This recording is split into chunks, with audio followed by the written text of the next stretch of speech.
ಮಣ್ಣು ತಿಂದು ಸಿಹಿ ಹಣ್ಣು ಕೊಡುವ ಮರ, ನೀಡಿ ನೀಡಿ ಮುಕ್ತ, ಬೇವನ್ನಾಗಿದ್ದಕ್ಕಂಥ ಸರಿಗಾನದ ಹಕ್ಕಿ, ಹಾಡಿ ಮುಕ್ತ ಮುಕ್ತ. ನರಜನ್ಮಕ್ಕೆ ಬಂದ ಮೇಲೆ ಸಾಧನೆಯನ್ನು ಮಾಡದೆ ಸತ್ತರೆ ಆ ಸಾಧನೆಗೆ ವ್ಯರ್ಥ ಆಗ್ತಕ್ಕಂಥ ಮಾತನ್ನು ಸ್ಮರಣೆ ಮಾಡಿ, ಜನ್ಮದಾತೆಯನ್ನ, ಭಾರತ ಮಾತೆಯನ್ನ, ಭೂಮಾತೆಯನ್ನು ಸ್ಮರಣೆ ಮಾಡಿ, ನಾಡಿನ ಎಲ್ಲ ದಾರ್ಶನಿಕರನ್ನು ಸ್ಮರಿಸಿಕೊಂಡು ಇವತ್ತು ರಾಯಬಾಗ ನಗರದಲ್ಲಿ ಒಂದು ಅಪರೂಪವಾಗಿರ್ತಕ್ಕಂಥ ರಾಯಣ್ಣ ಪೋಖ್ರಿನ್ ಫೌಂಡೇಶನ್ ವತಿಯು ಬಹುತೇಕ ಇಲ್ಲಂತೂ ಇವರಿಗೆ ಟಿಕೆಟ ಬಿಕೆಟ MLA ಆಗೋದಂತೂ ಏನಿಲ್ಲ. ಆಗ್ಲೇ ರೆಡಿ ಇದ್ದುದಂತೂ 2 ಜೋಡಿ ಇರ್ತವೆ, ಅವೆರಡು ಕಡೆ. ಇವರು ಈ ಬೀರ್ದೇವ್ರನ್ನ ಕರೆಸಿ ಸಮಾಜದಲ್ಲಿ ಕೆಲಸ ಮಾಡ್ತಕ್ಕಂಥ ಏನು ಉದ್ದೇಶ ಬೇಕು? ನಾವು ಯಾವುದೇ ಕೆಲಸ ಮಾಡ್ರೆ ಹಿಂದಕ್ಕೂ ಲಾಭ ಇದ್ರೆ ಮಾತ್ರ ಮಾಡ್ತೀವಿ, ಲಾಭ ಇಲ್ಲದ್ರೆ ಯಾರು ಮಾಡಲ್ಲ. ಏನ್ ಲಾಭ ಇರಬೇಕು ದೇಶಕ್ಕೆ ಅಂತಕ್ಕಂಥ ಚಿಂತನ ಹೇಳಬೇಕಾಗಿತ್ತು. ಗಡಿಯಾರ ಮುಂದೆ ಹೇಳಾಕತ್ತೆ, ನಿನ್ ಟೈಮಲ್ಲಿ 30 ನಿಮಿಷ ಹೋಗೋದ 3000 ಜನ ಕಾಯ್ತಾ ಇದ್ದಾರೆ ಅಂತ ಅಲ್ಲಿ ಹೇಳಾಕತ್ತೈತಿ. ಇವ್ರದ್ದು ಹೇಳ್ಬೇಕು, ಅಲ್ಲಿ ಹೋಗ್ಬೇಕು, ಗೊಂದಲ ತಿಳಿತಾ ಇಲ್ಲ. ಇರ್ಲಿ ಬಂಧುಗಳೇ, ಅಂತ ಒಂದು ಅಭಿನಂದನಾ ಸಮಾರಂಭದ ಪಾವನ ಸಾನ್ನಿಧ್ಯವನ್ನು ಕರುಣಿಸಿ ಈ ಭಾಗದಲ್ಲಿ ಒಂದು ಮಾತು ಬರೀತಾರೆ ಪುಣ್ಯಾತ್ಮರೇ. ಹಂಗ ಇನ್ನೊಬ್ಬ ಭಾವಿಯವರು ಹಿಂದ ಇದ್ದವ್ರ ಕಡೆ ಭೂಮಿ ತಗೊಂಡು ಇಲ್ದವರಿಗೆ ಲಕ್ಷ ಎಕರೆ ಭೂಮಿಯನ್ನು ಮಾಡಿ ಭೂದಾನ ಯಜ್ಞ ಮಾಡಿರ್ತಕ್ಕಂಥ ಪುಣ್ಯಾತ್ಮನನ್ನ ಆವತ್ತು ನೆನೆಸ್ಕೊತಿದ್ರು. ಇವತ್ತ ಸರ್ಕಾರದಿಂದ, ಸಾಹುಕಾರ ಕಡೆಯಿಂದ, ಕಾರ್ಖಾನೆ ಅವ್ರ ಕಡೆಯಿಂದ ಇರ್ತಕ್ಕಂಥ ದುಡ್ಡನ್ನು ಕಸಿದು ರೈತರ ಬದುಕಿಗೆ ಕೊಟ್ಟಿರ್ತಕ್ಕಂಥ ಒಬ್ಬ ಶ್ರೇಷ್ಠ ಸಂತ ನಮ್ಮ ಶಶಿಕಾಂತ್ ಗುರೂಜಿ ಅವರು.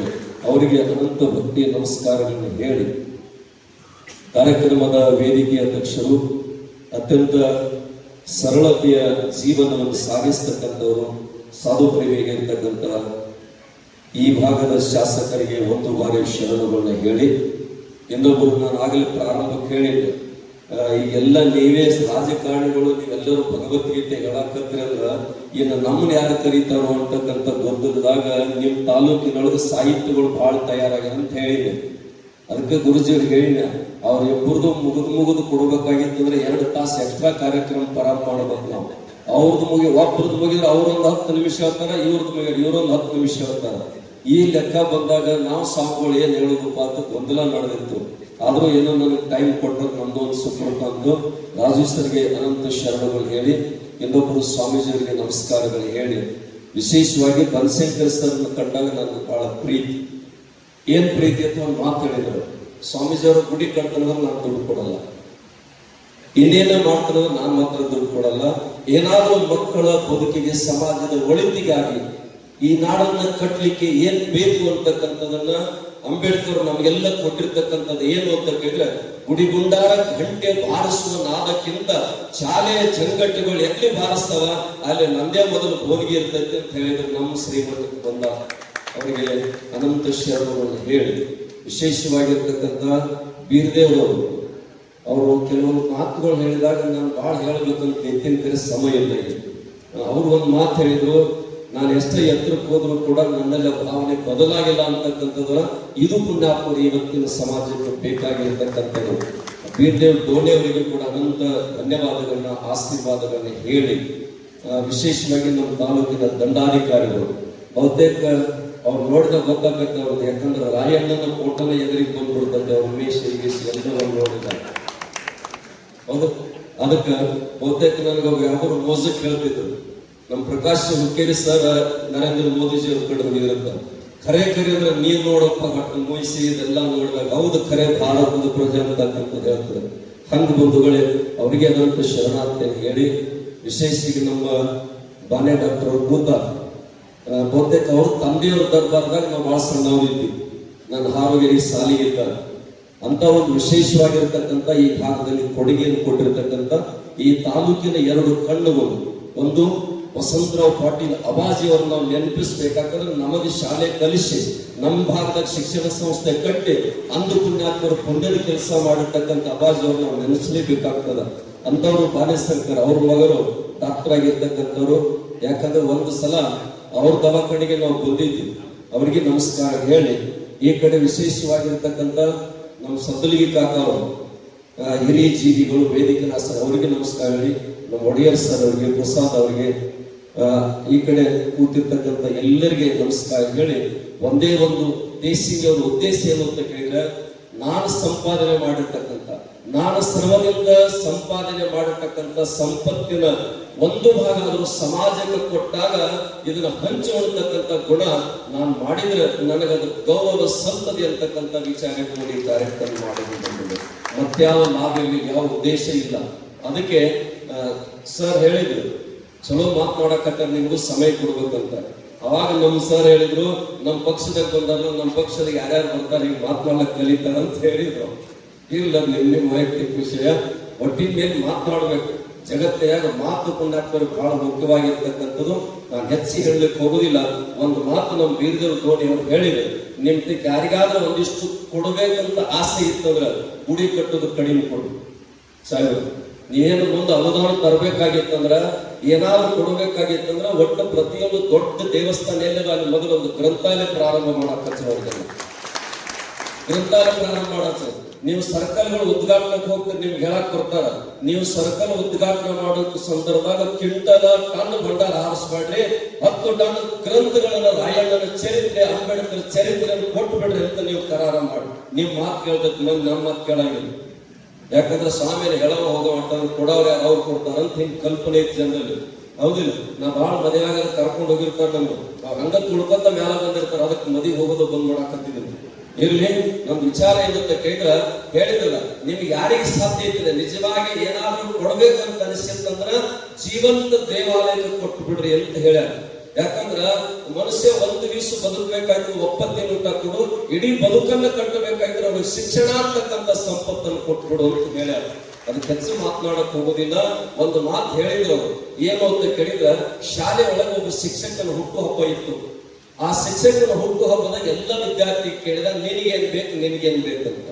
ಒಬ್ಬ ಹೇಳಿದ ಚಾಕ್ಲೇಟ್ ಕೊಡಿಸ್ರಿ ಅಂದ, ಒಬ್ಬ ಸುಂದರ ಬಟ್ಟೆ ಕೊಡಿಸ್ರಿ ಅಂದ, ಇನ್ನೊಬ್ಬ ಸುಂದರವಾಗಿರ್ತಕ್ಕಂಥ ಬೂಟ್ ಕೊಡಿಸ್ರಿ, ಶೂಸ್ ಕೊಡಿಸ್ರಿ ಅಂದ. ಮನೆಗೆ ಊರಿಯೊಳಗೆ ಹೋಗಿದ್ದ ಒಬ್ಬ ಗರಿಗಿಂತ ವ್ಯಕ್ತಿ ನಿನಗೇನ್ ಬೇಕು ಅಂದ, ನನ್ಗೇನು ಬೇಕಾಗಿಲ್ಲ, ನನ್ನ ತಾಯಿಗೆ ಚಸ್ಮಾ ತಗೋಬೇಕಾಗಿತ್ತು ಕೊಡ್ರಿ ಅಂದ. ತಾಯಿ ಹೇಳಿಲ್ಲ, ನನ್ ಚಸ್ಮಾ ತಗೋಬೇಕಾಗಿತ್ತು ದುಡ್ಡು ಕೊಡ್ರಿ ಅಂತ. ಅಲ್ಲೊಂದು ಸುಂದರ ವಯಸ್ಸು ಕಾಣತದ, ಕಣ್ಣು ಕಾಣ್ತದ, ಯಾಕೆ ಚಸ್ಮಾ ತಗೋತಿ? ಚಸ್ಮಾ ಮನಸ್ಸವಾಗಿಲ್ರಿ, ನನ್ನ ತಂದೆ ತೀರಿ ಹೋಗ್ಯಾನ, ನನ್ನ ಅಕ್ಕ ನನ್ನನ್ನ ಬದುಕು ಕಟ್ಲಿಕ್ಕೆ ನನ್ನ ತಾಯಿ ಜವಾಬ್ದಾರಿ ಅದ. ಆ ತಾಯಿ ಏನ್ ಮಾಡ್ಯಾರ ಅಂತ ಕೇಳಿದ್ರೆ, ಎಲ್ಲ 4 ಮನೆ ಕಸುಮುಸುರಿ ಮಾಡ್ತಾಳ, ಮನೆ ಮುಗಿದ ಸಮಯದಾಗ ಬಂದು ಬಟ್ಟೆ ಹೊಲಿತಾಳ, ಕತ್ತಲೊಳಗೆ ನೋಡಿ ನೋಡಿ ಕಣ್ಣು ಹೋಗ್ಯಾವು. ಆ ಕಣ್ಣಿಟ್ಟು ಚಸ್ಮಾ ತಗೋಬೇಕಾದ್ರ ಮಕ್ಕಳಿಗೆ ಫೀಸ್ ಕೊರತೆ ಆಗ್ತದ, ಪುಸ್ತಕ ತಗೊಳಕ್ ಕೊರತೆ ಆಗ್ತದೆ ತಿಳ್ಕೊಂಡು ನನ್ನ ತಾಯಿ ತಗೊಳಕ್ ಗೋಚಿ ಹೋಗಿಲ್ಲ. ನೀವು ದುಡ್ಡು ಕೊಟ್ಟೆ ಅಂದ್ರ ಅದೇ ಚಸ್ಮಾ ನಮ್ಮ ತಾಯಿಗೆ ಕೊಡ್ತನೋ ಮತ್ತು ಸರಿಯಾಗಿ ಬಟ್ಟೆ ಹೊಲಿತಾಳ, ನಮ್ಮ ಬದುಕನ್ನು ಕಟ್ಕೊಳ್ಳಕ್ಕೆ ಸಾಧ್ಯ ಆಗ್ತದೆ ಅಂತ ಹೇಳ್ತಾರೆ. ಆ ವ್ಯಕ್ತಿ ಓದಿ ದೊಡ್ಡ ವ್ಯಕ್ತಿ ಆಗ್ತಾನೆ ಮುಂದೆ. ಇವರಾಗಿ ಇವತ್ತು SP ಆಗಿ ಬಂದಲ್ಲ, IPS ಆಗಿ ಬಂದಾಗ ಹಂಗ ಪುಣ್ಯಾತ್ಮರು DC ಆಗಿ ಬರ್ತಾರ. DC ಆಗಿ ಅಧಿಕಾರ ವಹಿಸ್ಕೊಂಡು ಆ ಶಾಲೆಗೆ ಬರ್ತಾರ. ಸಾಯಂಕಾಲ 4:30 ಗಂಟೆ ಆಗಿತ್ತು. ಆ ಸರ್ ವಯಸ್ಸಾಗಿತ್ತು. ಹೊರಗಡೆ ಎಲ್ಲ ಕೆಂಪು ಲೈಟಿನ ಗಾಡಿ, ಮುಂದೆ 4 ಹಿಂದೆ 4 ಎಲ್ಲ ವ್ಯವಸ್ಥೆ ಇತ್ತು. ಅಂತ ಸಂದರ್ಭದೊಳಗ ಟೀಚರ್ ಗಾಬರಿ ಆಗ್ಬಿಟ್ರು, ನಮ್ಮ ಶಾಲೆಗೆ ಏನ್ ಅಪರಾಧ ಆಗಿದಪ್ಪ, ಕೆಂಪು ಲೈಟ್ ಗಾಡಿ ಹಾಕಿ ಬಂತು, ಗಾಬರಿ ಆಗಿ. ಅಂತ ಕಬಲೆ ಸಂದರ್ಭದಾಗ ಆ ಮೇಲೆ ಹೋಗಿ ಅವತ್ತೇನು ಚಸ್ಮಾ ಪಡ್ಕೊಂಡಿದ್ದ ಹುಡುಗ ಆ ಗುರುಗಳ ಕಾಲಿಗೆ ಸಾಷ್ಟಾಂಗ ನಮಸ್ಕಾರ ಹಾಕಿದ. ಅಧಿಕಾರಿ ಆಗಿ ಬಂದಾನ, DC ಆಗಿ ಬಂದಾನ, ಸಾಷ್ಟಾಂಗ ನಮಸ್ಕಾರ ಹಾಕಿದ್ದ. ಅವಾಗ ಆ ಸರ್ ಕೇಳ್ತಾರಪ್ಪ, ನೀವು ದೊಡ್ಡ ಅಧಿಕಾರಿಗಳು ನನ್ನ ಕಾಲಿ ಹಾಕ್ತಿದ್ರಿ, ನನ್ನ ಕಾಲಿ ಹಾಕ್ತಿದ್ರಿ, ನಾನಿವತ್ತು ದೊಡ್ಡ ಅಧಿಕಾರಿ ಆಗ್ಲಾಕ ನೀವು ಅವತ್ತು ಕೊಟ್ಟಿರ್ತಕ್ಕಂಥ 200 ರೂಪಾಯಿ ನನ್ನ ತಾಯಿಗೆ ಚಸ್ಮಾ ಕೊಟ್ಟದ ಪುಣ್ಯ ನನ್ನ ಅಧಿಕಾರಕ್ಕೆ ಒಯ್ದೈತಿ ಅಂತ ಹೇಳಿ ಇವತ್ತು ಬಂದಿದ್ದೆ. ಅದೆಲ್ಲ ಗಮನ ಇಡಬೇಕು. ಇನ್ನೊಂದು ಮಾತು, ಒಂದು ಪ್ರಾಂತ ಬರ್ತದೆ. ಆ ಪ್ರಾಂತದ ರಾಜ ಹೇಗಿದ್ದ ಅಂತ ಕೇಳಿದ್ರೆ, ನನ್ನ ಪ್ರಾಂತದ ಭಿಕ್ಷುಕರು ಇರಬಾರ್ದು, ನಿರುದ್ಯೋಗಿಗಳು ಇರಬಾರ್ದು, ಇಂಥ ರಾಜವನ್ನು ಕಟ್ಟಿದ್ದ. ಆದ್ರೆ ಪುಣ್ಯಾತ್ಮರು ಒಬ್ಬ ಮಹಾನುಭಾವ ಹೇಗಿದ್ದ ಅಂತ ಕೇಳಿದ, ಒಂದು ಆಲದ ಗಿಡದ ಬೆಳಗ್ಗೆ ಕೂತಿದ್ದ. ಒಂದು ಜರ್ಮನಿ ತಾಟಿತ್ತು, ಒಂದು ಹರಕ ತಟ್ಟಿತ್ತು, ಅದ್ರಾಗ ಒಂದು ಜರ್ಮನಿ ತುಂಬಿತ್ತು. ಅವ್ ಮುಂಜಾನೆ ಶೌಚಾಸನ ನದಿಗೆ ಹೋಗ್ತಿದ್ದ, ಅಲ್ಲೇ ಮಾಡ್ಕೊಂಡು ಅಲ್ಲೇ ಮುಗಿಸ್ಕೊಳ್ತಿದ್ದ, ಎಲ್ಲಾದ್ರೂ ಒಂದು ತುತ್ತು ತಿಂತಿದ್ದ, ಗಿಡದ ಕೆಳಗೆ ಕೂತಿದ್ದ. ಅವನ ಬುದ್ಧಿ ಹೇಗಿತ್ತು ಅಂತ ಕೇಳಿದ್ರೆ ರಾಜ್ಯದ ಎಲ್ಲಾ ಸಮಸ್ಯೆ ತಗೊಂಡು ಬಂದಾರಂದ್ರು ಕ್ಷಣದಾಗ ಬಗೆಹರಿಸ್ತಿದ್ದ, ಕ್ಷಣದಾಗ ಬಗೆಹರಿಸ್ತಿದ್ದ. ಆ ಸಂದರ್ಭದೊಳಗೆ ಏನಾಯ್ತು ಅಂತ ಕೇಳಿದ್ರೆ ರಾಜ್ಯ ತೊಗರಿ ಮೇಲೆ ಬರ್ತಿದ್ದ. ನೋಡಿದ್ರು ನನ್ನ ರಾಜ್ಯದಲ್ಲಿ ಇನ್ನೂ ಭಿಕ್ಷುಕರದಾರ, ಅವ್ ವೃತ್ತಿಯೊಳಗೆ ಭಿಕ್ಷುಕರು ಇರ್ಬೇಕು ರಾಜರಿಗೆ, ಬುದ್ಧಿ ಮಾತ್ರ ಬಹಳ ಚತುರ ಅದ. ಏನು, ನೀವು ಎಂತ ಸಮಸ್ಯೆ ತಗೊಂಡು ಬರೀ 5 ನಿಮಿಷದಾಗ ಬಗೆಹರಿಸ್ತಾರೆ. ಇವರು 15 ವರ್ಷದ ಇವರು ರಾಜ್ಯದ ಲೆಕ್ಕ ಪತ್ರದೊಳಗೆ ವ್ಯತ್ಯಾಸ ಆದದ್ದು ಕೂಡ್ಸಕ್ ಸಾಧ್ಯ ಆಗಿಲ್ಲ. ನಂದೊಂದು ಸಮಸ್ಯೆ ಕೇಳಬೇಕಂದ ಬಂಧುಗಳಿಗೆ ಬಂದು ಹೇಳಿದ, ನಮ್ಗೆ ಹಿಂಗ್ ಸಮಸ್ಯೆ ತಮೇಲೆ ಕಲ್ತಾವಲ್ಲ, ಮತ್ತ ಹಿಂಗ್ ಮಾಡ್ಬೋದು. ಹಿಂಗ ಮಾಡಿ 5-10 ನಿಮಿಷನಾಗ ಅವ್ರ ಸಮಸ್ಯೆ ಪರಿಹಾರ ಮಾಡಿಬಿಟ್ಟ. ಹೋಗಿ ಅಲ್ಲಿ ಕೂಡಿಸಿದಾಗ ಅದೇ ಪ್ರಕಾರ ಲೆಕ್ಕ ಪತ್ರ ಆಗಿತ್ತು, ಅದು ಸರಿ ಹೋಯ್ತು. ಮತ್ತೆ ಮುಂದೆ ಕೆಲವೊಂದು ದಿವಸ ಪ್ರಸಂಗ ಬಂತು, ಮತ್ತೆ ಇವ್ರ ಕಡೆಯಿಂದ ಬಂದ. ಅವಾಗ ಕ್ಷಣದಾಗ ಸಮಸ್ಯೆ ಪರಿಹಾರ ಮಾಡಿಬಿಟ್ಟ. ಅವಂತನ ರಾಜ ಇಲ್ಲಿ ಕುಂತು ಭಿಕ್ಷಾ ಬೇಡ್ಕೊಂತ, ಒಂದು ಹೊತ್ತು ಸರಿಯಾಗಿ ಬಟ್ಟೆ ಐತಿ, ಇರ್ಲಿಕ್ಕಿಲ್ಲ, ಬರಬೇಡಿ. ಈ ಇಂಥ ಹರಕು ಬಟ್ಟೆ ಹಾಕೊಂಡು ಒಪ್ಪತ್ತು ತಿಂತಿ ಒಪ್ಪತ್ತು ಬಿಡ್ತಿ, ಅಂತ ಸಮಸ್ಯೆ ಒಳಗ ನನ್ನ ಪರ್ಮನೆಂಟ್ ಏನಂತೀನಿ ಅದಕ್ಕ ಏನು ಪಿಯರ್ ಏನು ಅಂತಿಲ್ಲ, ಆಪ್ತ ಕಾರ್ಯದರ್ಶಿ, ಆಪ್ತ ಸಹಾಯಕ ಅಂತಿಲ್ಲ, ಹಂಗ ನೀನ್ ಇಟ್ಕೊಳ್ತಾನ ನನ್ನ ರಾಜ್ಯದ ಅಂತ ಹೇಳ್ಬಿಟ್ರು. ಅವಾಗ ಬಂದ ಬಳೆ ಅವಲ್ಲದ್ದು ಏನಂದ ಇದೇ ಚುರುಯ್ತು. ಆದ್ರೂ ಎಲ್ಲರೂ ಒಪ್ಪಿಸಿದ. ಮುಂದೆ ಅವ್ರ ಬಟ್ಟೆ ಚೇಂಜ್ ಆಯ್ತು, ಎಲ್ಲಾ ಚೇಂಜ್ ಆಯ್ತು. ಬಂಧುಗಳೇ, ಪ್ರತಿನಿತ್ಯ ಸಾಯಂಕಾಲ 6 ಗಂಟೆಗೆ ಒಂದು ಗುಪ್ತವಾದ ಜಾಗಕ್ಕೆ ಹೋಗ್ತಿದ್ದವು. ಅಲ್ಲಿ ಹೊಟ್ಟೆ ಕಿಚ್ಚಿ ಚಾಲಕರು ಒಳಗಿನ ಬಂದಿದ್ದು. ಚಾಲಾದ ಹೇಳಿದ್ರು, ಇನ್ನು ಎಲ್ಲವೋ ನಾನು ಮೊದಲ ಹೇಳಿದ್ದು ಇವನು ತರಗಾಡ ಅಂತ. ನಮ್ಮ ರಾಜ್ಯದ ಗುಪ್ತ ಸಂದೇಶವನ್ನು ಒಂದ್ ಕಡೆ ಕಳಿಸ್ತಾ ಇದ್ದಾನೆ, ನೀವು ಬೇಕಾದ್ರೆ ನೋಡ್ರಿ ಹೋಗ್ತಾನೆ ಸಾಯಂಕಾಲ 6 ಗಂಟೆಗೆ ತಂದು. ರಾಜನಿಗೆ ನಂಬಿಕೆ ಬರ್ಲಿಲ್ಲ. ಮನೆಗೆ ಒಂದಿಷ್ಟು ತೋರಿಸಿದ್ರು. ಮರುದಿವ್ಸ ಪುಣ್ಯಾತ್ಮನ ಸುತ್ತಲೂ ಸೈನಿಕರು ನಿಲ್ಲಿಸಿದ್ದ. ತಾನು ತಲವಾರ್ ತಗೊಂಡು ಬಾಗಿಲಿಗೆ ನಿಂತು ಬಿಟ್ಟ. ಹೋಗ್ತಾ ನೋಡಿ, ಕೊಲೆಗೆ ಹೋಗ್ತಾ ನೋಡು, ಹೋಗೇ ಬಿಟ್ಟ ಒಳಗೆ.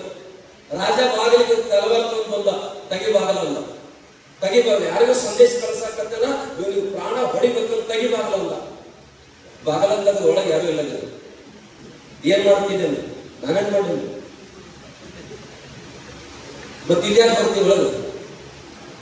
ಇವೇನ್ ಹೇಳಕತ್ತವು, ಈಗ ನೀ ರಾಜ ಆಗಿರ್ಬೇಕು, ರಾಜನ ಆಪ್ತ ಕಾರ್ಯದರ್ಶಿ ಆಗಿರ್ಬೇಕು, ಕರೆ ಹಿಂದಿ ಏನಿದ್ದಿ ಅನ್ನೋದನ್ನು ಮರಿ ಮಾಡಕ್ ತಿಳ್ಕೊಳ್ಳೋದು. ಹೊರಕ ತಟ್ಟ ಜರ್ಮನಿ ದಾಟ ಇವು ಹೇಳಾಕತ್ತೇವೋ ಅದಕ್ಕೆ ಭೇಟಿ ಆಗ್ಲಕ್ಕೆ ಬರ್ತಾ ಇದ್ದೀನಿ ಅಂತಕ್ಕಂಥ ನಮ್ಮ ಕಲ್ಪನೆ ಇರ್ಬೇಕು. ಬಂಧುಗಳೇ, ನಾವು ನಾಡನ್ನು ಕಟ್ಬೇಕಾದ್ರೆ ಸಮಾಜವನ್ನು ಕಟ್ಟಬೇಕಾಗಿರ್ತದೆ. ಉಪದೇಶ ಮತ್ತು ವೇದಿಕೆಗಳು ಬಹಳ ಕಣ್ಣಾಗಿ ಹೇಳ್ತೀವಿ ನಾವು, ಅದು ಕೃತಿ ಒಳಗೆ ಬರುವಲ್ಲ. ಕೃತಿ ಒಳಗೆ ಯಾವಾಗ ಬರ್ತಿಲ್ಲ ಅವಾಗ ಪುಣ್ಯಾತ್ಮರು ಏನಾದ್ರು ಬೆಲೆ ಬರ್ತದೋ ಮೆರಗು ಬರ್ತದೆ. ಬಂಧುಗಳು, ಹಿಂದಿನ ವಿಷಯದ ಕೃತಿ ಒಳಗೆ ಮಾಡಿ ತೋರಿಸಿದ್ರು. 3000 ಎಕರೆ ಭೂಮಿಯನ್ನ ಸಂಪ್ರದಾಯ ಕಟ್ಟಲಿಕ್ಕೆ ದಾನ ಮಾಡಿರ್ತಕ್ಕಂಥ ಪುಣ್ಯಾತ್ಮರು. ಲಿಂಗರಾಜ ವೇಸರ ಅಂದ ಹಚ್ಚಿರ್ತಕ್ಕಂಥ ದೀಪ ಇವತ್ತು ಪುಣ್ಯಾತ್ಮರು ಯಾರು ಬೇಕಾದವ್ರು ಕೇಳಿದ್ರು. ಎಲ್ಲರೂ ಈಗ ಒಂದು ಪರಿಸ್ಥಿತಿ ಎಲ್ಲಿಗೆ ಬಂದಾವ ಅಂತ ಕೇಳಿದ, 10 ವರ್ಷದಾಗ ಕೋಟಿದ್ದಾವ್ 1000 ಕೋಟಿ ಬಂದ್ಬಿಟ್ಟ. ಎಲ್ಲರೂ ಹೇಳ್ತಾರೆ ಕ್ಷಣಿಕ ಐತಿರಿ, ಸುಖ ಇದೆ, ಬೆಳೆ ಹತ್ಬೇಡ ಅಂತ ಹೇಳ್ತಾರೆ. ಮತ್ತೆಲ್ಲರೂ ಬಳೆಯನ್ನು ಮಾಡತ್ತಾರಲ್ಲ, ಹೇಳೋದೇ ಮಾಡ್ರಿ, ಮತ್ತೆ ಬಿಡುದ್ರೆ ಮಾಡಿ.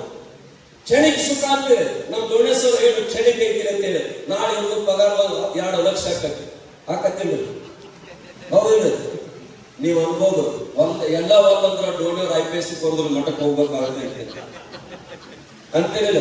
ನಾ ಅಜರ್ಗೆ ಹೇಳಿಲ್ಲ, ಅದಕ್ಕೆ ಅಜರ್ ನಾನು 2009 ಇಸ್ವಿ ಇಟ್ಕೊಂಡು ಸಮಾಜಕ್ಕೆ ಏನಾದ್ರೂ ಕೊಡುಗೆ ಕೊಡ್ಬೇಕಂತ 1 ಉಪವಾಸ 2 ಉಪವಾಸ. ಬಹುತೇಕ ಬಂಧುಗಳೇ, ಬಹಳ ಮಂದಿ ಸ್ವಾಮಿಗಳು ಶ್ರಾವಣದಾಗ ಅಟ್ಟ ಕಾರ್ಯಕ್ರಮ ಇರ್ತಿರ್ತಾವ. ನನ್ ಪ್ರತಿದಿನ ಗಾಡಿ ಒಂದು 300 ಕಿಲೋಮೀಟರ್ ತಿರುಗ್ತದೆ. ನನ್ನ ಗಾಡಿ 300 ಕಿಲೋಮೀಟರ್ ತಿರುಗ್ತದ. ನಾನು ಪ್ರತಿದಿನ ರಾತ್ರಿ 11-12 ಗಂಟೆಗೆ ಹೋಗ್ತೀನಿ ಮಠ. ಪರಿಸ್ಥಿತಿ ನೋಡಿದವರೆಲ್ಲ ಯಾಕ್ರೆ ಶರೀರ ಬಹಳ ಸಣ್ಣಾಗಿತ್ತು ಅಂತ. ನಾನು ಇಷ್ಟೆಲ್ಲ ವಿಚಾರ ಮಾಡಿದಾಗ ಕೊನೆಗೆ ಪುಣ್ಯಾತ್ಮರೆ, ನಮ್ಮ ಸಮಾಜ ಕಟ್ಟಲಿಕ್ಕೆ ಜನರ ಮಧ್ಯದಲ್ಲಿ ಹೋಗಿ ನಿಂತಾಗ ನಮ್ಮನ್ನು ಕೈ ಬಿಡ್ತಾರ, ಕರೆ ಇನ್ನೊಬ್ಬರನ್ನ ಕೈ ಹಿಡಿತಕ್ಕಂಥ ಜಗತ್ತಿನಾಗ ನಾವ್ ಎಷ್ಟು ಇದಕ್ಕೆ ಬಡ್ಕೊಂಡು ಏನ್ ಮಾಡೋದು ಅಂತ ತಯಾರಾಗಿತ್ತು. ಅದಕ್ಕೊಂದು ಮಾತು ನೆನಪಾಯ್ತು. ಹಿಂಗ ಪುಣ್ಯಾತ್ಮ ಸಮಾಜ ಶುದ್ಧ ಮಾಡಬೇಕು, ಸಮಾಜ ಒಳ್ಳೆ ದಾರಿ ತರಬೇಕು ಅಂತೇಳಿ ಹಗಲ ರಾತ್ರಿ ಎಲ್ಲವನ್ನು ತನ್ನ ಸಂಸಾರ ತ್ಯಾಗ ಮಾಡಿ ಮದುವೆ ಮುಂಜಿ ಮನಿ ಹೊಲ ಎಲ್ಲಾ ಬಿಟ್ಟ ಗಂಡು ಹತ್ತಿದ್ದ. ಯಾರು ಕೂಡ ಹೊಳ್ಳಿ ನೋಡ್ಲಿಲ್ಲ. ಮರಾಠ ಸಂತ ಬರೀತಾರೆ, ಸಾಂಗೋನು ಜಗತ್ ಹಕ್ಕಲು ಅಂತ ಹೇಳಿಬಿಟ್ಟ. ಸಾಂಗೋನು ಜಗತ್ ಹಕ್ಕಲು ಅಂತ ಹೇಳಿಬಿಟ್ಟಾರ. ಮುಂದೆ ಬೇರೆ ಹೇಳ್ಯಾರ, ಅವಾಗ ಒಂದು ಕಡೆ ಇವ 3 ದಿವಸ ಅನ್ನ ನೀರು ಬಿಟ್ಟು ಮಕ್ಕೊಂಡು ಬಿಟ್ಟಿದ್ದ. ಭಗವಂತ ಬಂದ, ಅಲ್ಲಪ್ಪ ಯಾಕೆ ಕೂತೀನಿ ಅಂತ, ಈ ಜಗತ್ತು ಸುದ್ದು ಮಾಡ್ಬೇಕಂತ ಏನೇನೋ ಪಡ್ಕೊಂಡೆ ಎಲ್ಲಾ ತ್ಯಾಗ ಮಾಡ್ಲಿಕ್ಕೆ ಜಗತ್ತು ನನ್ನ ಕಡೆ ಬಾಳಿ ನೋಡ್ಲಿಲ್ಲ. ಸೃಷ್ಟಿ ನಿರ್ಮಾಣ ಮಾಡಿದ ನಾನಾ ಸುಮ್ಮನೆ ನಂದ ತೆಗೆದಿರುತ್ತೆ, ನಿಂದೆ ನಡೆದೇ ಸುಮ್ಮನೆ ಹಕ್ಕ ಮುಗಿಸ್ಕೊಂಡು ಹೋಗ್ಬಿಡೋದು. ಇದು ಕಲಿಯುಗ, ಇದು ಕಲಿಯುಗ. ಒಳ್ಳೆಯವರಿಗೆ ತೀರ್ಮಾನಗಳಿಲ್ಲ, ದುಡಿಯೋರಿಗೆ ತೀರ್ಮಾನ ಇಲ್ಲ. ಹೆಂಗೈತಿ ಅಂತ ಕೇಳಿದ್ರೆ ತೆಲಿಗಲ್ ಬಂಗಾರ ಕಿರೀಟ ಇರ್ಬೇಕು, 3 ಕೋಟಿದ ಕಾರ್ ಇರ್ಬೇಕು, ಕೈಯಾಗ ಕೊಳ್ಳಾಗ ಬಂಗಾರ ಉಂಗುರ ಇರ್ಬೇಕು, ಎಲ್ಲಿ ಯಾರೋ ಆಸ್ತಿ ಗಳಿಸಿಟ್ಟಿರ್ಬೇಕು, ನಗ ಹೊಡಿತಕ್ಕಂಥ ಸ್ವಾಮಿಗಳು ಇವತ್ತು ದೊಡ್ಡವರತ್ತು ನೀವು ದಂಡವತ್ತು ಹಾಕವ್ರ ಇವತ್ತಿನ ಜಗತ್ತಿನ ಬಹಳ ಮಂದಿ. ಆದ್ರೆ ಪ್ರಾಮಾಣಿಕವಾಗಿ ಸಮಾಜಕ್ಕೆ ಒಪ್ಪತ್ತೊಂದ ಅದಕ್ಕೆ ಬಡ್ಡಿ ಎಂದು ಕೂಡ ಚಿಂತಿಲ್ಲ. ಒಂದು ಮಾತು ಹೇಳ್ತಾನೆ, ನಮ್ಮ ಮಠದಿಂದ ನಮ್ಮ ಮಠ ಭಿಕ್ಷಾ ಬೇಡ್ತಿರ್ತೇವೆ. ನಮ್ಮ ಮಠದಿಂದ 3 ಮಂದಿ IAS ಹೋಗ್ಲಿಕ್ಕೆ ದಿಲ್ಲಿಗದಾರ ಬಂಧುಗಳು ನಮ್ಮ ಮಠದಿಂದ ಕೂತ್ಕೊಳ್ತೀವಿ. ನಾನು ಹೇಳ್ಬಾರ್ದು ಈ ಮಾತನ್ನ. ಪ್ರವಚನ ಮಾಡಿ ಗಂಡಿನ ಪದ್ಯ ಆಡಿ ಕೊಟ್ಟು ಕಳಿಸ್ತೀವಿ. ಅವ್ರ ಮಧ್ಯದವ್ರು ಹೆಣ್ಮಗಳು ಹೇಳಿದ್ರು, ಬುದ್ಧಿ ನನ್ನ ಗಂಡನ ಸೊಂಟ ಬರೋದು, ನನ್ನ ಗಂಡನ ಸೊಂಟ ಬರೋದ ಎಬ್ಬಿಸ್ಲಕ್ಷ ಯಾರು ಬರುವ ದುಡ್ಡು ಕೊಡಕಂತೂ ನಂಗೆ ದುಡ್ಡಿಲ್ಲ. ಶಾಲೆ ಕಲಿಸ್ಬೇಕಾದ್ರೆ ಮಗನಿಗೆ 9 ಊಟ ಸಿಗ್ತದೆ ಗದ್ದದಾಗ ನಾನಿದ್ದೀನಿ. ಯಾರೋ ಹೇಳಿದ್ರು ನೀವು ಕೌರ್ಕೊಂಡು ಮಠಕ್ಕೆ ಹೋಗಿ ಮದುವೆ ಬಿಡು ಅಂತ ಹೇಳಿ ತಂದೆ ಬಿಟ್ಟಿನ ಶೀಟ್ ತುಂಬ್ಯಾವ ಅಂತ ಹೇಳಿ. ಆದ್ರೆ ಹೆಣ್ಮಗಳು ಮುಂಜಾನೆ ಬಂದಕ್ಕೆ ಸಂಧಿತನ ಕೂತ್ಬಿಟ್ಟು ಅಳ್ಕೊತ್ತು. ಕರ್ನಾಟಕ ನಾನು ಕೂಡ ಹಿಂಗೆ ಬಂದಿದ್ದ ಪರಿಸ್ಥಿತಿ. ಅವಾಗ ಹುಡುಗನ ಅಡ್ಮಿಷನ್ ತಗೊಳ್ತಕ್ಕಂತಾಗ ಆ ತಾಯಿ ಎರಡೂ ಕೈ ಮುಗಿದು ಹೇಳ್ತಾರೆ, ಇವತ್ತು ನಮ್ಮ ಬಾಳಿನ ಬೆಳಕಿಂದ್ರ ಏನಾದ್ರೂ ಈ ಮಠ ಅಂತಕ್ಕಂಥ ಮಾತು ಹೇಳ್ತಾರೆ. ಎಲ್ಲರೂ ಆಲೋಚನೆ ಮಾಡಿ ಹೇಳೋದು ಅಂದ್ರೆ ಅದಕ್ಕೆ ಸಮಾಜದಲ್ಲಿ ನಾವೇನಾದ್ರೂ ಕೊಡಬೇಕಂತಕ್ಕಂಥ ಆಲೋಚನೆ ಇಟ್ಕೊಂಡು ತಾನು ಶ್ರಮ ಪಟ್ಟ ರಾಜಕಾರಣಿ ಅಲ್ಲ, ಎಲ್ಲರೂ ದುಡ್ಡು ಬರ್ತದೆ ಅನ್ನಂಗಿಲ್ಲ, ಯಾವ್ದು ಪರ್ಸೆಂಟೇಜ್ ಬರ್ತದೆ ಇಲ್ಲ. ಪರ್ಸೆಂಟೇಜ್ ಅಂತೂ ಮುಗದತ್ತಿಗೆ ಕೋಳಿ ಮಾರ್ಗ ಹಿಡ್ಕೊಂಡು ಹೆಣ್ಮಗಳು ಕೊಡೋದು ತಗೊಳ್ಳೋದು ಸಹಿತ ಪರ್ಸೆಂಟೇಜ್ ಬಂದ್ಬಿಟ್ಟಿದ್ರು. ನಾವು ಪರ್ಸೆಂಟೇಜ್ ಅಲ್ಲಿ ಕೊಡೋರು ಯಾರಿಗೆ ಯಮಗ್ ಫೋನ್ ಮಾಡಿ ಹೇಳಕತ್ತಾರ, ಸಾಹೇಬ್ರ ಯಮಗ್ ಫೋನ್ ಮಾಡಿ ಹೇಳಿ ಒಂದು ಹಾಸ್ಪಿಟ್ಲ್ ನಮ್ಮ ಅಪ್ಪಗೆ ಹೋಗಿ ಅಂತೇಳಿ ಖರೆ ಫೋನ್ ತಗೊಳ್ಳಂಗಿಲ್ಲ. ಏನ್ ಮಾಡೋದು? ಅದಕ್ಕೆ ವಾಸ್ತವಿಕ ಸತ್ಯದ ಕಡೆ ನೀವೆಂದು ಗಮನ ಹರಿಸ್ತಾರೆ ಯುವಕರು. ಅಂಬೇಡ್ಕರ್ ಹೇಳ್ಯಾರ, ನಮ್ಮ ಮತದಾರ ಪ್ರಭುಗಳು ನಮ್ಮ ಜನ ಯಾವಾಗ ಶಾಣೆ ಆಗತ್ತಾರ ಅವಾಗ ದೇಶ ಉಜ್ವಲ ಆಗ್ಲಿಕ್ಕೆ ಸಾಧ್ಯ ಐತಿ ಅಂತ ಹೇಳೋದೈತಿ. ಯಾರು ಬೇಕಾದ್ರೂ ಬರ್ಲಿ, ಹಾನ್ ಮಾಡ್ತಾನೆ ಬಾನ್ ಮಾಡ್ತಾನೆ, ನಿಮ್ಗೆ ಅಲ್ಲಿ ಒಯ್ತೀನಿ ಇಲ್ಲಿ ಒಯ್ತೀನಿ, ಯಾರು ಎಲ್ಲಿ ಒಯ್ತಿಲ್ಲ ನೀವು ಹೋಗ್ಬೇಕಾಗ್ತದೆ, ನೀವು ಹೋಗ್ಬೇಕಾಗತ್ತೆ. ಇರಿವಿ ಹಿಮಾಲಯ ಪರ್ವತ ಹೊಂಟಿದ್ದಂತ ಇರಿವಿ ಅವ್ ಬಂದದ್ದು ಗುಬ್ಬಿ ಎಲ್ಲಂಟಿವಿ ಹಿಮಾಲಯ ಹೊಂಟಿವಿ ಅಂತ ಹೇಳ್ತಕ್ಕ ನೋಡಿದ್ದೇನೆ, ಗೊತ್ತಿಲ್ಲ. ಮತ್ತೆ ಹೆಂಗ್ ಹೋಗ್ತಿ ಒಟ್ಟು ಹೋಗ್ಬೇಕಂತ ಹೊಂಟೀನಿ, ನನ್ನ ರೆಕ್ಕೆ ನೆಡ್ಕೊಂಡು ಹೋಗ್ಬಿಡ್ದು ಅಂತ ಹೇಳ್ತದ ಹಕ್ಕಿ. ಕುದ್ದಿತ್ತದ ಇರಿವಿ, ಅಲ್ಲಿ ಇಳಿಸಿದ ಬಡಕದಕ್ಕೊಂದು ಶಾಪ್ ಅಂತ ನೋಡಿ, ನಾತ ತಂದು ಬಿಟ್ಟಿನಿ ನೀನು, ನಾತ ನೀನು ತಂದು ಬಿಟ್ಟಿನಿ ಅಂತ ಹೇಳ್ತಿ. ಅವಾಗ ಇರಿವಿ ಹೇಳ್ತಂತ, ನೀ ಏನ್ ನಿನ್ ಶಾಣಕ ಹೇಳ್ಬೇಡ, ನಾ ಹೋಗ್ಬೇಕಂತ ಮನಿ ಬಿಟ್ಟು ಹೊರಗೆ ಬಂದಿನಿ, ಅದಕ್ಕೆ ನೀ ಬಂದು ಹೇಳ್ಕೊಂಡು ಹೋಗಿರ್ತೀರ. ನಾ ಹೋಗ್ಬೇಕಂತ ಮೊದಲ ಹೊಂಟಿಲ್ಲ, ನೀ ಬರೋಣ ಅಂತ ಬೇಗ ಬಂದಿನಿ, ನೀ ಬರ್ಲಿಲ್ಲ ಅಂದ್ರೆ ಅವಿಷ್ಯದಾಗ ಹೋಗಿ ನೋಡ್ತೀನಿ. ಅದಕ್ಕೆ ನಿಮ್ಮ ಸಾಧನೆನ ನೀವೇ ಗಮನಿಸ್ಬೇಕು. ಸಾಧನೆ ಮಾಡಿ ತೋರಿಸಿದೆ ಅಂದ್ರೆ ನೀವ್ಯಾರೊಂದು ಜಗತ್ತಿಗೆ ಗೊತ್ತಾಗ್ತದೆ. ಸಾಧನೆ ಮಾಡಿ ತೋರಿಸಿದ್ರೆ ನೀವ್ಯಾರು ಅಂತ ಹೇಳ ನೀವು. ನಾವು ಮೊದಲು ನಂತಿಗೆ ರಾಕ್ ಕಡಿಮೆ ಅಂತ ಕೇಳಕ್ಕೆ ಯಾರು ಬಂದಿಲ್ಲ, ಎದಕ್ಕೂ ಬಂದಿಲ್ಲ. ಹುಡುಕ್ಯಾಡ್ಯಾರ ಬಹಳ ಮಂದಿ. ನಮ್ಮ ದುರ್ದೈವ ಏನಂತ ಕೇಳಿದ್ರ, ಈ ಸ್ವಾಮಿ ಹಾಲು ಮತದಾನ, ಈ ಹುಡುಗ ಹಾಲು ಮತ, ಇದೊಂದು ಜಾತಿ ತಂದು ಹಸ್ತ್ರಿ, ಇದೊಂದು ಹಣೆ ಎಣ್ಣೆ ಬಡ್ಕೋಬೇಕು. ಯಾರು ಏನ್ ಮಾಡೋದು ಜಾತಿ ತಗೊಂಡು? ಇದೆಲ್ಲ ಒಂದೇ ಜಾತಿ ಸೇರಿಯನ್ನು ಹಾರೈಸ್ಲಕ್ಕ. ಅದನ್ನ ಮೊದಲು ಬರೋದು ನಿಮ್ ಸಂಚಾಲಕರು ಹೇಳ್ತಾರೆ, ಯಾವ ವ್ಯಕ್ತಿಯೂ ಕೂಡ ಜಾತಿಗೆ ತಲೆಯಕ್ಕೆ ಹೋಗಬೇಡ. ಬಹಳ ಮಂದಿ ಹೇಳ್ತಾರೆ, ನಮ್ಮ ರಾಯಣ್ಣ ಈ ಒಂದು ಸಮಾಜದ ಹಾಲ್ಮತ ಸಮಾಜದ ಏನು ಮೊದಲು ಹಾಲ್ಮ ಸಮಾಜ ಸಲುವಾಗಿ ದುಡಿದಾನೋ, ಏನು ದೇಶದ ಸಲುವಾಗಿ ದುಡಿದಾನೋ ಅದನ್ನ ಯಾರು ಹೇಳಂಗಿಲ್ಲ. ತಂದನ್ನು ಜಾತಿಗೆ ಹಚ್ಚಿ ಬಿಡ್ತೀರಿ. ಜಾತಿಯ ಸೀಮೆ ಹೊರಗೆ ಬಂದಾನ ಬಸವಣ್ಣ. ಕುಲದ ಮೂಲ ಬೀಜಾಕೋಸ್ಕರ ಕನಕ ಬಂದನ ಅಂತವ್ರು ಮತ್ತೆ ಹೋದ್ರು. ರಿಟರ್ನ್ ಬೇರೆ ದುಡಿದ ಕಾಲಕ್ಕೆ ಏನೋ ಮನೆಗೆ ಹೋಗ್ರಿ, ನಮ್ಮ ಹುಡುಗಪ್ಪ ನಮ್ಮ ಪವಣ್ಯಪ್ಪ ಎತ್ತೇಳಿ ವೇದಿಕೆಗೆ ಬಂದಾಗ ನಮ್ಮ ಹಾಲ್ ಮತ್ತು ಹುಲಿ ಎಲ್ಲ ಹೋಗೋಣ. ಒಬ್ಬ IPS ಸಾಧಕ ಅಂತ ಹೇಳಿ ಸಾಕು, ಎಲ್ಲರಿಗೂ ಖುಷಿ ಆಗ್ತದೆ. ಎಲ್ಲರೂ ನೀವು ಸೀಮೆ ಮಾಡಾಕತ್ತೀರಿ, ಮತ್ತೆ ಹೊಡೆದು ಬಿಡ್ತೀರಿ. ನೀವು ಕುಡ್ಸಾಗಿ ನೀವು ಕೂಡಿಸು ಸಮ ಕಾರ್ಯಕ್ರಮಗಳು ಮಾಡೋದು ದಯವಿಟ್ಟು ಅರ್ಥ ಮಾಡ್ಕೋರಿ. ಯಾವ ಸಮಾಜ ಹಾಲು ಮಕ್ಕಳಾಗ ಸಾಧನೆ ಮಾಡಿದ್ರೆ ಅವನು ಕರೀರಿ, ಇನ್ನೊಂದು ಮಕ್ಕಳಾಗ ಮಾಡಿದ್ರೆ ಅವನು ಕರೀರಿ. ಅವ್ರು ನಮ್ಮವರು, ನಮ್ಮ ಸಾಧಕರು, ಮುಂದಿನ ಯುವ ಪೀಳಿಗೆಗೆ ಇವರು ಪ್ರೇರಣೆ ಆಗ್ಬೇಕು. ಇಂಥ ಶಬ್ದವನ್ನು ಬಳಸ್ರಿ. ಇದನ್ನ ಬಿಟ್ಟು ನೀವು ಜಾತಿ ಮತ ಪಂಥ ಸೀಮೆ ಅಂತ ತಂದ್ರಿ ಅಂದ್ರ ನಾವು ಸಮಾಜ ಕಟ್ಟಕ್ಕಾಗಲ್ಲ, ಸಾಧನೆ ಮಾಡಕ್ಕಾಗೋದಿಲ್ಲ. ನಿಮ್ಮ ಅಧಿಕಾರಾವಧಿ ಬಂದಾಗ ಯಾವುದೇ ಸಮಾಜದ ವ್ಯಕ್ತಿ ನಿಮ್ಮನ್ನು ಅರಿಸಿ ಬರ್ಲಿ, ಅಲ್ಲಿ ಜಾತಿ ಕೇಳಾಕ ವ್ಯಕ್ತಿತ್ವ ನೋಡ್ರಿ, ಒಳ್ಳೆ ಧರ್ಮದ ನ್ಯಾಯ ನೋಡ್ರಿ, ನಿಮ್ಗೆ ಎತ್ತಿಡ್ಬೇಕು.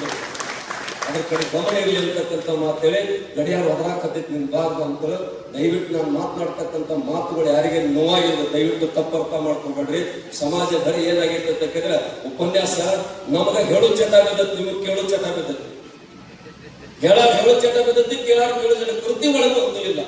ಕೃತಿ ಒಳಗೆ ಎಂತ ಬರ್ತದಲ್ಲ ಅಂದ ಪುಣ್ಯಾತ್ಮರೆ ಸಾರ್ಥಕ ಬದುಕಿನ ಸೂತ್ರ ಆಗ್ತದ. ಅದ್ರ ಕಡೆ ತಾವೆಲ್ಲ ಗಮನ ಹರಿಸ್ರಿ ಅಂತಕ್ಕಂಥ ಮಾತನ್ನು ಹೇಳಿ ತಾವೆಲ್ಲ ನೆನ್ಪಿಟ್ಕೊಂಡು ಬಾಳ್ವಂತೆ ಬಂಧುಗಳೇ, ಈ ನಾಡ ಕಂಡ ಅಪರೂಪ ಶತಮಾನದ ಸಂತರು ಏನೂ ಬಳಸಿಲ್ಲ. ಅವರು ಬರೇ ಒಂದು ಶಬ್ದ ಬಳಸ್ಯಾರ ಮೈಸೂರ್ದಾಗ. ಈ ದೇಶದ ಪ್ರಧಾನಿಗೆ ಅಂಗಿಗೆ ಕಿಸೆ ಐತಿ, ತುಂಬಿಕೊಳ್ಳೋದಿಕ್ ಗುಣ ಇಲ್ಲ ಅಂತ ಇಟ್ಟ ಬಳಸ್ಯಾರ ಅವರು. ಆದ್ರೆ ಅದು 8 ದಿವಸಕ್ಕೆ ಈಗ ಅವ್ರು ಹೈಲೈಟ್ ಬಂದ್ರು, ಏನೇನು ಮಾಡಿದ್ರು. ಅಪ್ಪರಿಗೆ ಹೋಗಿ ಕಿವಿಗೆ ಹೇಳಿದ್ರತೆ